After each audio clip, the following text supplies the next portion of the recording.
আজকের নাটক শৈরিনী। গল্পের লেখিকা মল্লিকা ব্যানার্জি। লেখিকার জন্ম কলকাতায়। আগা গোড়া বিজ্ঞান বিভাগের ছাত্রী হওয়া সত্ত্বেও সাহিত্যের প্রতি অমোঘ টানেই তার কলম ধরা। তার লেখা অনেক ছোট গল্প, অনুগল্প, বড় গল্প আজ ফেসবুক খ্যাত ও সর্বজনবিদিত। বর্তমানে আমেদাবাদে বাস এই লেখিকার। শুরু হচ্ছে নাটক শৈরিনী। কেমন তর ঠাকুর দাদা তুমি, নাতনি বিয়ে দিতে হবে নি? ওই নোংরা পাড়া থেকে খুড়িমাকে তুলে আনলে। ইচ্ছা কেলেঙ্কারি তো যৌবনে কম করেনি।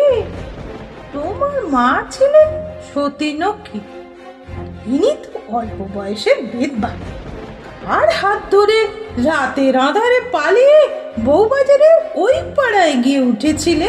কে জানে সব বংশী রূপের খাপটা যেখানে যাবে আগুন জ্বালাবে, তোমার মা বলতেন গো।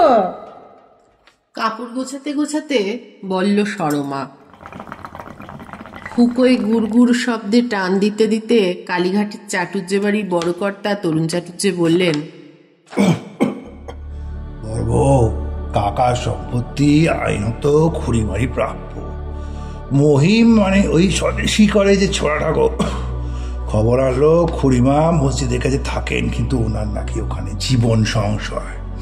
রোজ চিঠি হুমকি আসছে। তখন বাধ্য হয়ে বললেন এখানে নিয়ে আসতে। তবে আর কি, হুজ্জতে হলে এখানেই হোক।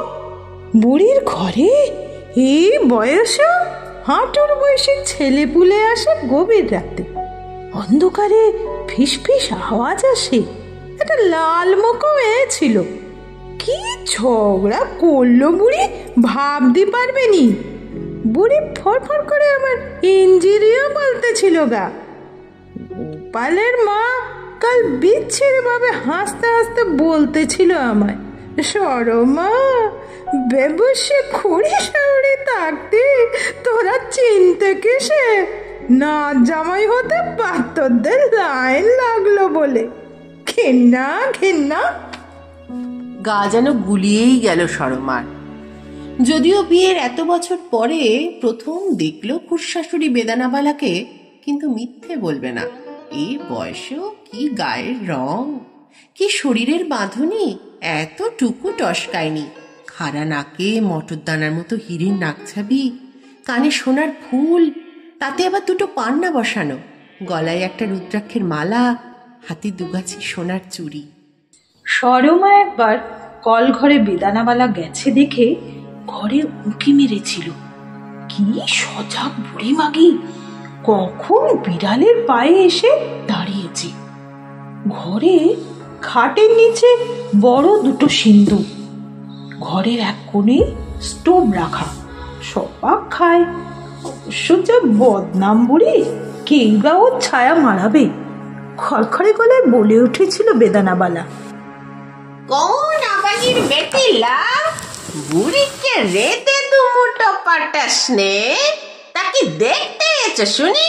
শাড়ি না গয়না, যত শকুনের দল, খান কি মাগি, মরলে তো সবই পাবিলা। যা যা দূর হতচ্ছাড়ি। শুধুমাত্র গাল দেবেন না খুড়িমা, ওনার ঘরে ভদ্রলোকের মেয়ে বউরা পা রাখে না। অমন 7,000 গয়না আমরা ছুঁতেও ঘেন্না পাই। ভদ্রপাড়ায় এসে মুখ খারাপ করবেন না। আপনার না থাকুক, আমাদের পাড়ায় একটা সম্মান আছে। রাগে ফেটে পড়েছিল সরমা।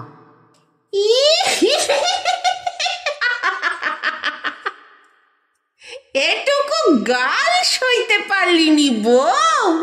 আয় বস।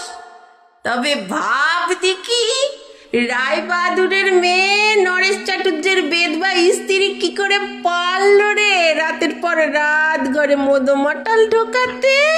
কাপড় খুলে সারা রাত কেউ কেউ শুধু দেখতো আর নোংরা গালি দিত। লাল মুখ কি নৃশংসের মতো ছিঁড়ে খেত, ভাবতেই পারবিনি।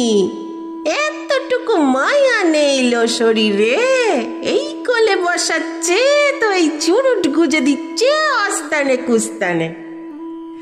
কেন এত সইতে গো দিদি ঠাকমা? এত বড় বাড়ির বউ, এত বড় লোকের মেয়ে হয়েও কেন গেলে অমন পাড়াতে? বলে উঠল সরমার বছর বারোর মা বাপ হারা নাতনি তুলতুলি। কখন যেন সে ঠাকমার শাড়ির পেছনে এসে দাঁড়িয়েছে। চল শিগগির চল, ওই ডাইনি বুড়ি সামনে থেকে চল শিগগির। হিড় হিড় করে টেনে নিয়ে যায় নাতনিকে সরমা এই ডাইনি বুড়ির সামনে থেকে। কিছুদিন পরে চাটুজ্জে মশায়ের ভেদ বমি। বাড়িতে ইংরেজ ডাক্তার এসেও জবাব দিয়ে চলে গেছে। সরমার কান্নার আওয়াজ ভেসে আসছে বেদানাবালার ঘরেও। হঠাৎ সবাইকে সরিয়ে কে একটা গুঁড়ো তরুণ চাটুজ্জের মুখে গুঁজে দিল বেদানাবালা। বমিটা যেন ধরল খানিক। এরপর ঘন্টায় ঘন্টায় এই গুঁড়ো খাইয়ে জমের মুখ থেকে ফিরল তরুণ চাটুজ্জে।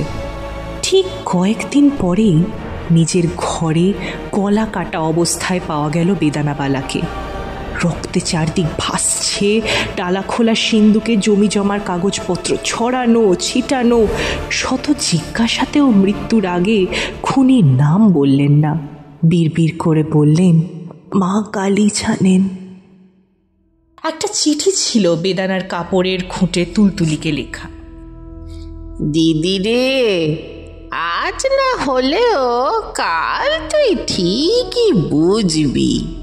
ইংরেজের পা চাটা রায় বাহাদুর বাপের নাম শুনলে বমি আসতো।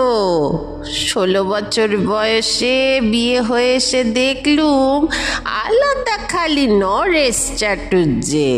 হ্যাঁ, বরের নাম ধরে ডাকতে শিখিয়েছিল ওই গোয়ার মাতাল লোকটা। ইংরেজি শেখাতো আমায় রাতে ফিরে। কত শত স্বপ্ন ছিল স্বাধীন দেশের। বিয়ের বছর 5 মাথায় একদিন ওই কলতলায় ওর গুলি বেঁধা শরীরটা নামালো লোকে। এরপর শুরু হলো বেদানাবালার বৈধব্য জীবন। ভর দুপুরে সন্ধেমুখ শরীর ছোঁয়ার অছিলায় বয়স্ক পুরুষাত্মীয়রাই ছুঁকছুক করত। সে বুঝল বেশি দিন আটকাতে পারবে না এভাবে। শুনেছিল বউবাজারের কাছে কর্তার বন্ধুরা চোরাগোপ্তা শয়তান ইংরেজ নিকেশ চালাতো।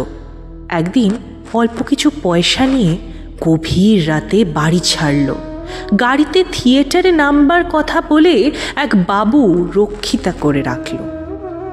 সেখানে একদিন বিপ্লবী যতীনদাকে দেখে চমকে উঠল দুজনেই। তারপর যতীন দাদাদের জন্য রায়বাহাদুর জমিদার ফাঁসাতাম, চাষিদের কাগজ উদ্ধার করতাম লো। দেশের জন্য অনেক কুকর্ম করেছি রে দিদি, জানি শাস্তি পেতেই হবে। তাই তো মা কালীর পায়ের কাছে ফিরে এলাম। জড়িবুটি খাইয়ে কত দেশদ্রোহী নিকেশ করেছি, তার আর ইয়ত্তাটি নেই। এবার ঘন্টা বাজছে রে, ডাক এসেছে ওপারের।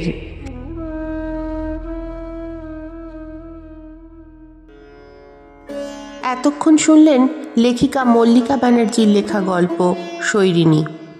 গল্পের নাট্যরূপকার ও কালীঘাটের তরুণ চাটুজ্জের চরিত্রে কণ্ঠ দিয়েছেন শ্রীযুক্ত ইন্দ্রনাথ মুখোপাধ্যায়। সরমার চরিত্রে সুব্রতা সাহা বসু, বেদানাবালার চরিত্রে জয়তী মুখার্জি, নাতনি তুলতুলির চরিত্রে লাজবন্তী মুখার্জি, সমগ্র ভাষ্যপাঠে মধুমন্তী মুখার্জি ও আবহ সঙ্গীতে রূপর নাথ।